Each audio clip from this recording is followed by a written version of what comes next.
श्री कृष्ण कहते हैं कि असली युद्ध बाहर नहीं, भीतर होता है, और अक्सर हम यह भूल जाते हैं कि जीवन का सबसे कठिन मोड़ वही होता है जहां से सुंदरता शुरू होती है। जब सब कुछ सरल होता है तब मन सोया रहता है, लेकिन जब रास्ते कठिन होते हैं तब भीतर की आंखें खुलती हैं। जिन पगडंडियों पर कांटे चुभते हैं वही पगडंडियां तुम्हें उन दृश्यों तक ले जाती हैं जहां आत्मा मुस्कुराती है। दर्द अगर बार बार लौट रहा है तो इसका अर्थ यह नहीं कि तुम हार रहे हो, इसका अर्थ यह है कि तुम पक रहे हो, गहरे हो रहे हो, मजबूत बन रहे हो। धीरज रखना इसीलिए जरूरी है क्योंकि जो आगे लिखा है वह केवल पुरस्कार नहीं, तुम्हारे अस्तित्व की पुष्टि है।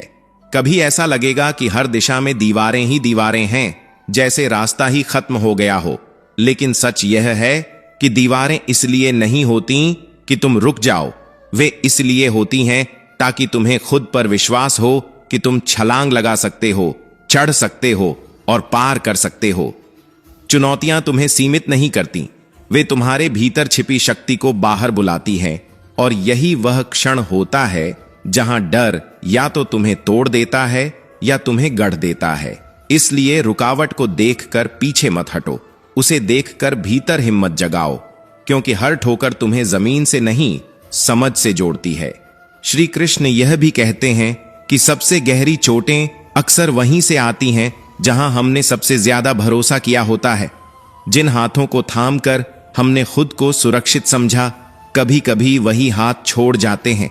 लेकिन इससे प्रेम छोटा नहीं होता, इससे सिर्फ यह सीख मिलती है कि हर किसी को अपना सब कुछ सौंप देना समझदारी नहीं है। हर रिश्ता साथ चलने के लिए नहीं होता, कुछ रिश्ते सिर्फ यह सिखाने आते हैं कि कहां रुकना है और कहां दूरी बचाकर रखना है। अनुभव तुम्हें कठोर नहीं बनाता, अनुभव तुम्हें समझदार बनाता है, और यही समझ एक दिन तुम्हें उन लोगों तक ले जाती है जहां आत्मा को सफाई देनी नहीं पड़ती, जहां चुप्पी भी बोझ नहीं बनती। कभी कभी तुम खुद को साबित करने की दौड़ में इतने उलझ जाते हो कि अपने ही अस्तित्व से दूर हो जाते हो।